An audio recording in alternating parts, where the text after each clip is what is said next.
오늘은 하나님의 훈련 원리, 하나님의 훈련 원리라는 제목으로 말씀을 상고합니다.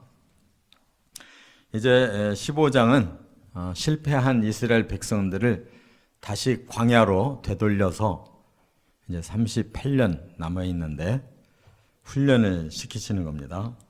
그래서 갑자기 왜 이 15장의 앞에 제사제도 또 뒤에 율법 계명을 왜 말씀하고 있는가 의아할 수가 있는데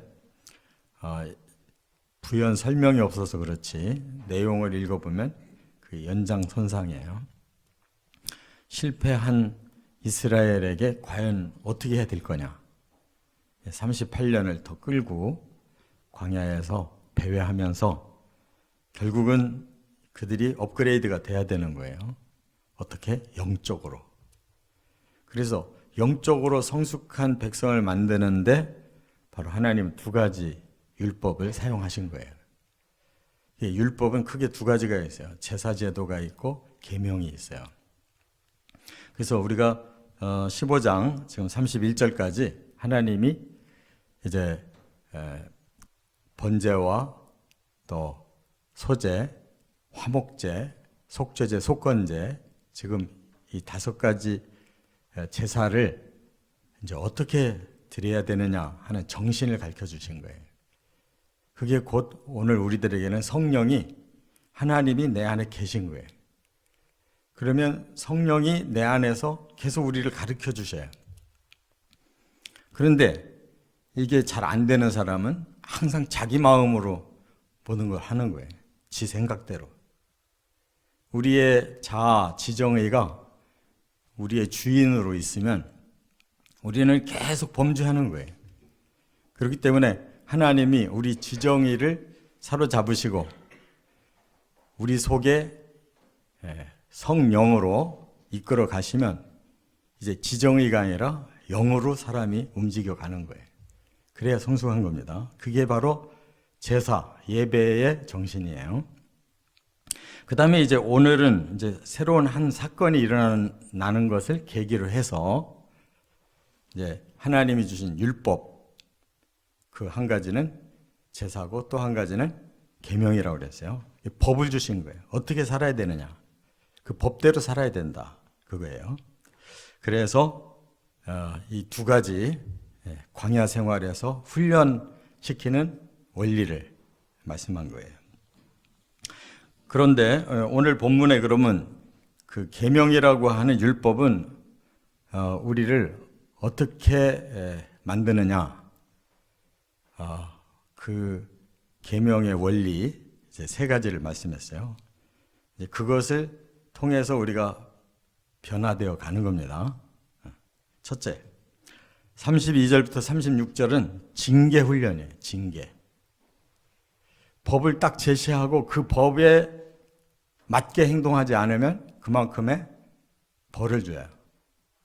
근데 이거는 이제 하나님이 버리는 이런 저주와 멸망이 아닙니다.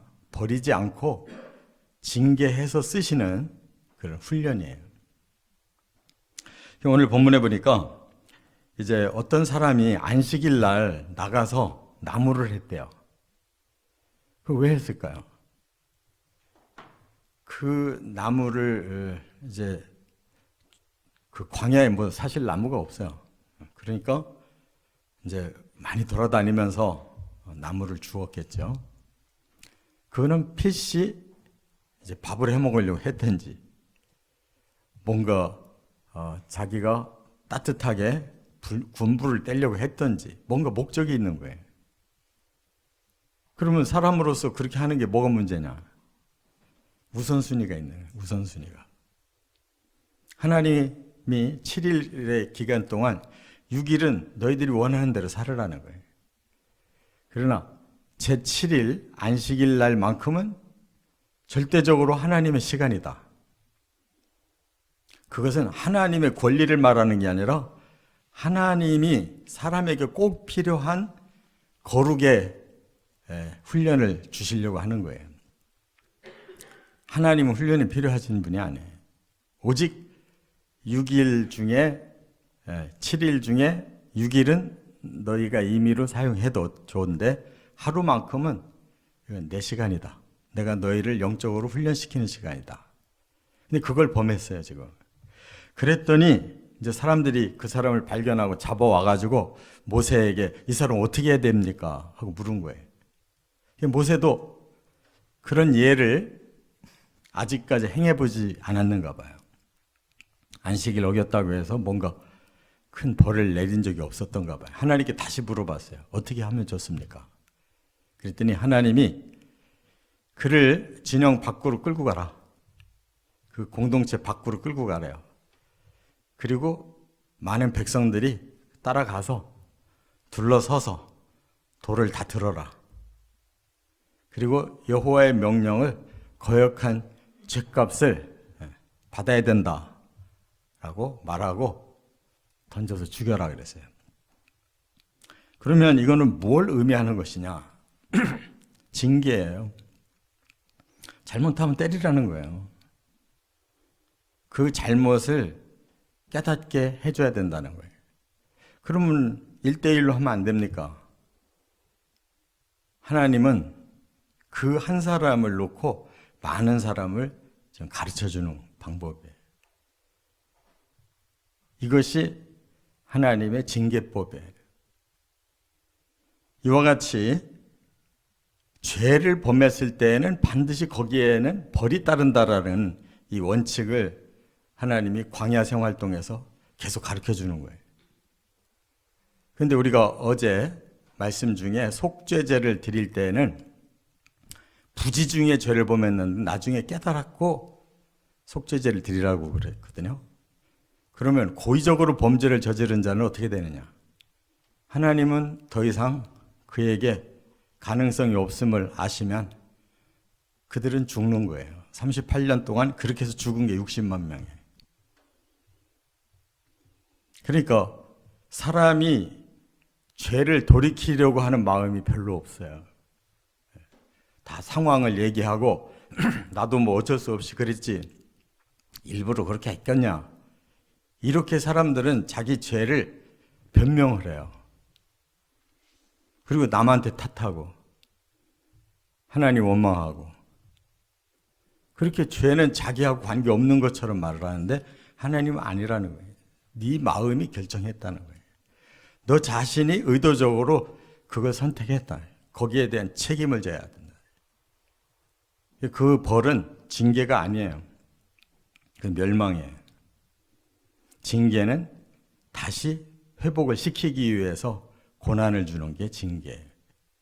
여기서는 안식일을 범한 자에게 대표적으로 그 의도적인 범죄를 벌을 줘서 다른 사람들로 하여금 이런 죄를 우리가 범하면 안 되겠구나라고 징계를 주는 거예요.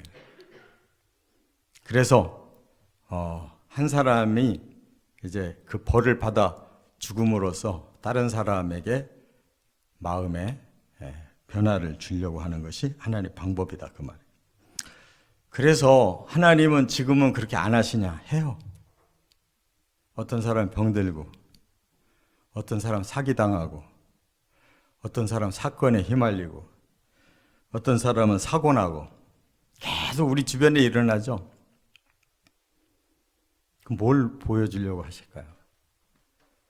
물론 질병도 여러 가지가 있어요. 그 사람 훈련시키기 위한 질병도 있고 벌 주는 질병도 있고 여러 가지가 있지만 우리는 그걸 깨달아야 돼요. 분별할 줄 알아야 돼요. 왜 병이 들었는지, 왜 내가 사기를 당했는지, 왜 사고가 내게 생겼는지를 분별해야 되는 거예요. 그래서 우리로 하여금 하나님은 지금도 우리를 다스리고 계시다는 거, 징계를 통해 나를 변화시키려고 하신다는 걸 꼭 깨달아야 돼요. 이게 없이 그냥 덤덤하게 사는 사람들은, 뭐가 뭔지를 모르고 그냥 사는 사람들은 그냥 계속 왜 이렇게 나는 재수가 없냐, 뭘 하면 안 되냐, 이유를 모르고 사는 거예요, 그런 사람들은. 하나님은 예수 믿는 사람들 그냥 안 놔둬요. 반드시 훈련을 시키지. 그런데 그게 훈련이라는 걸 모르고 계속 적당하게 그냥 넘나들어가며 살으려고 하면 하나님이 반드시 개입하셔요.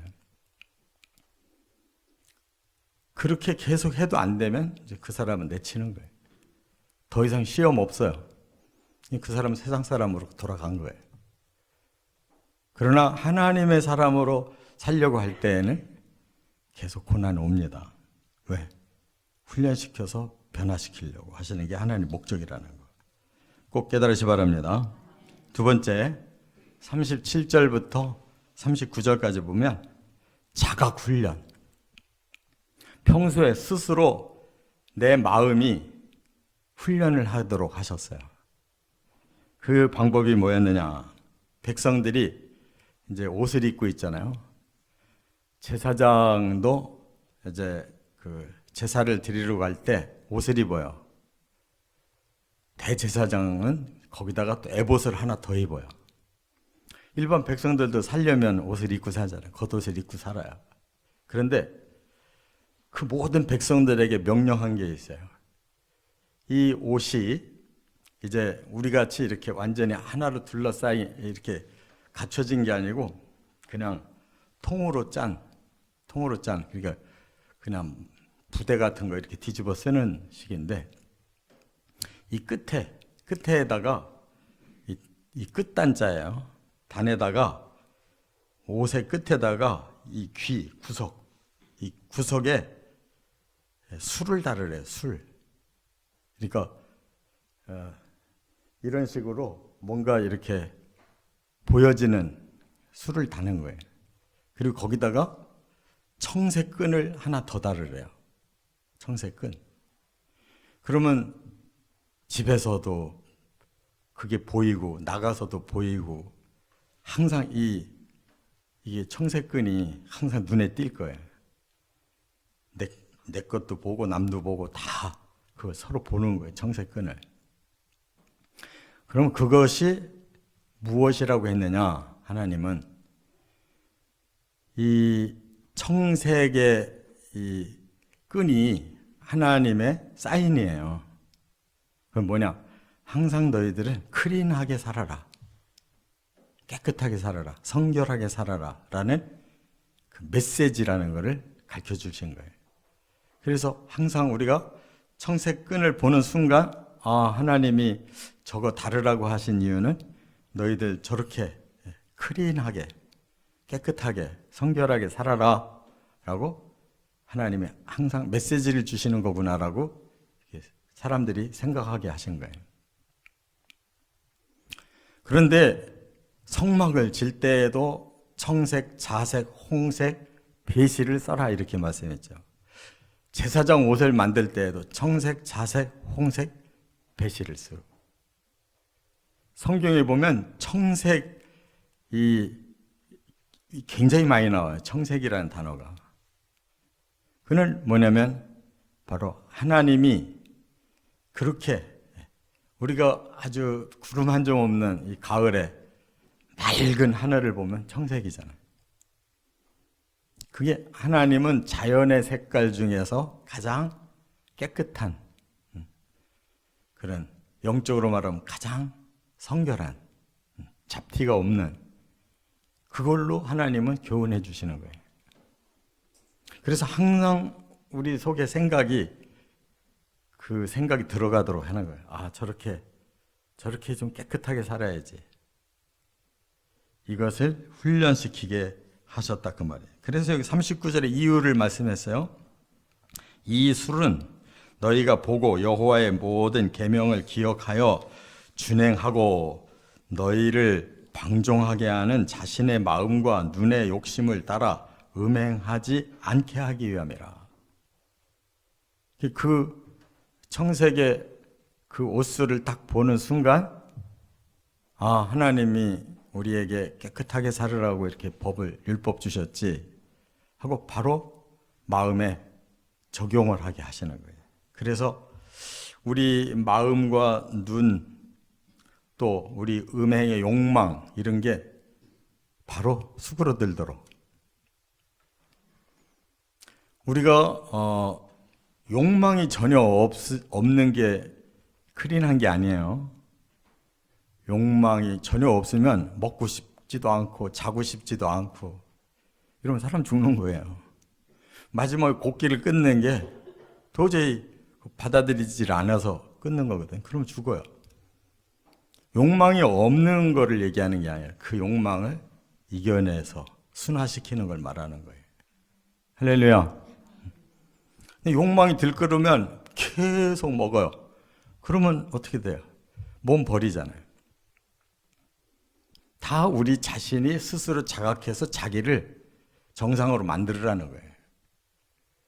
몸 하나도 정상으로 못 만드는데 영혼을 어떻게 만들겠어요? 보면 알지. 아, 저 사람이 자기를 자각하고 다스리고 사는구나. 저 사람은 자기를 포기했구나. 그것처럼 이렇게 청색끈을 보고 자기를 테스트 해봐야 되는 거예요. 근데 이것이 신약에 와서 어떻게 타락했느냐. 바리새인들이 긴 옷을 입고 이렇게 긴 경단을 내리고 이런 식으로 옷수를 아주 화려하게 막 그리고 휘날리게 하는 거예요. 그러면 어우 저분 우리 선생님이시네. 아주 율법에 능하신 선생님이 저기 가시는구나. 사람들이 전부 지나갈 때 고개 숙이고 인사하는 걸 그들이 받으면서 그게 자기들의 보람이에요. 그렇게 외식으로 바뀐 거예요. 본래 하나님이 대제사장에게 에봇을 입히는 거는 하나님 앞에서 그렇게 고귀한 직분을 감당하는데 두렵고 떨리는 마음을 갖게 하신 건데 그것이 사람들 앞에 자랑거리로 이렇게 바뀐 거란 말이에요. 지금 이스라엘 사람들이 이스라엘 사람 전부가 그런 게 아니라 한 10% 정도라고 그러는데 그 사람들이 본래 유대교의 종교인들이에요. 그냥 성경에 쓰여 있는 대로 살아야 된다. 그래가지고 막 여기다가 구레나루도 막 길러가지고 꼬고 팔에다가도 막 가죽끈을 이렇게 감고 막 이렇게 하잖아요. 그거 신명기에서 그런 얘기 한 거예요. 너희들이 율법을 그렇게 눈에 띄는 곳마다 다 써놔라. 그래서 그렇게 하는 거예요. 그래서 요 이마에다가 율법을 작은 글씨로 써가지고 거기다 이렇게 담아요. 상자를 여기다 만들어서 이렇게 끼고. 그리고 들며 날며 하신 말씀대로 그 사람들은 그냥 기둥에다가도 써놓고 들어갈 때 나갈 때 뽀뽀하고. 그런데 그게 외식이라는 거예요. 그 정신을 생각하지 않고 습관적으로 하는 거예요. 그냥 습관적으로. 그건 아무 소용없어요. 지금 하나님이 말씀하는 거는 그걸 보고 너 스스로의 마음에 자각이 생겨서 너를 한번 스캔해봐라. 너 지금 똑바로 클린하게 살고 있냐 더럽게 살고 있냐 한번 너 자신을 들여다봐. 그거예요. 시청각 교육이란 말이에요. 그게 안 되는 사람은 이제 외식하는 거예요. 겉만 그렇게 멋지게 꾸미는 거예요. 속은 더럽고. 예수님이 무덤과 같다 그랬잖아요. 요즘 공원묘지 가면은 굉장히 멋있어요. 그렇게 잘 갖고 놨다고. 그런데 조금만 더 생각해 보면 그 공원 속에는 뭐가 들어있냐고. 더러운 시체들이 가득하잖아요. 예수님이 사람의 마음을 그렇게 표현해 줬단 말이에요. 그러니까 겉이 아니에요. 겉이 아니에요. 우리의 영혼이 문제인 거예요. 세 번째, 40절, 41절에는 성숙훈련이다 하는 거예요. 성숙훈련. 그래서 어쩌자는 거냐? 훈련의 목표는 뭐냐? 점점 성숙해지는 것이다. 거기에 목표가 있는 거예요. 그래서 40절에 그랬어요. 그리하여 너희가 내 모든 계명을 기억하고 행하면 너희의 하나님 앞에 거룩하리라. 하나님 앞에 설 만큼 너희들에게 거룩이 생긴다는 거예요. 그게 목표예요. 우리는 성숙해지기 위해서 신앙생활 하는 거예요. 왜 교회 나오고 왜 성경 보고, 왜 기도하고, 왜 봉사하고, 왜 헌신하고. 그 모든 것이 결론은 하나님을 닮는 거예요. 성숙해지는 거예요. 그래야 하나님 나라에 갈 수가 있어요. 근데 이 세상에서 신앙생활을 만약에 외식으로 했다. 그냥 직분을 막 이거저거 많이 받고, 뭐 사람들한테는 아우 저분 굉장한 분이야. 근데 속으로는 더러운 짓 하고 살고, 천국도 안 믿고, 세상에서 어떻게 하면 내가 더 많은 걸 얻을까? 이렇게 바리새인적인 신앙생활을 했다. 그러면 여기 말씀대로 내 모든 계명을 기억하고 행하면 이제 요것이 안 되는 거예요. 행한 게 하나도 없어요. 그러면 하나도 안 변한 거예요. 거룩이 없어요, 그 사람은. 겉만 종교인으로서 아주 훌륭한 모습을 보인 거지. 그럼 하나님 앞에 갈 수가 없는 거예요. 너무 당연한 얘기잖아요. 신앙생활은 천국을 향한 훈련 기간이에요. 여기서 훈련을 해야 되는데 훈련 하나도 안 하고 이 땅에서 모든 걸 다 누리는 이러한 외식을 했다. 거룩한 거짓말장이에요. 천국에서는 그런 거 철저하게 다 검색이 된단 말이에요. 하나님의 심판대가 그렇게 이 세상에 CCTV만도 못한 줄 알아요? 그거는 하나님을 아주 모욕하는 일이에요. 예수 그리스도의 심판대에 책들과 책이 있는 것은 이 세상의 재판관들이 가진 기록보다 더 완벽한 기록이라고. 그래서 모든 계명을 기억하고 있고 기억하는 것을 다 행해야 되고, 이 율법이 얼마나 어려운 겁니까? 그래서 예수님은 우리에게 새롭게 주신 게 있어요. 그게 뭐냐? 베드로후서 1장 4절에 보면 보배롭고 지극히 큰 약속을 우리에게 주셨대요. 그게 복음이에요. 예수님이 보내주신 복음. 그래서 이 큰 약속대로 우리가 살면 정욕 때문에 세상에서 썩어질 것을 피하게 되고 신성한 성품을 갖게 된다. 이렇게 말씀했어요. 신성한 성품이 뭐예요? 5절부터 이렇게 설명을 했어요. 믿음의 덕을, 덕의 지식을, 지식의 절제를, 절제의 인내를, 인내의 경건을, 경건의 형제우애를, 형제우애의 사랑을 더한다. 이게 변화되는 과정이에요. 요것을 우리가 하나하나 단계를 밟아 올라가야 된단 말이에요. 믿음부터 출발하는 거예요. 일단 믿어야지 이 단계를 들어가네. 첫 단계가 믿음이에요. 두 번째 단계가 덕을 배우는 거예요. 그 다음에 세 번째 단계가 지식을 얻는 거예요.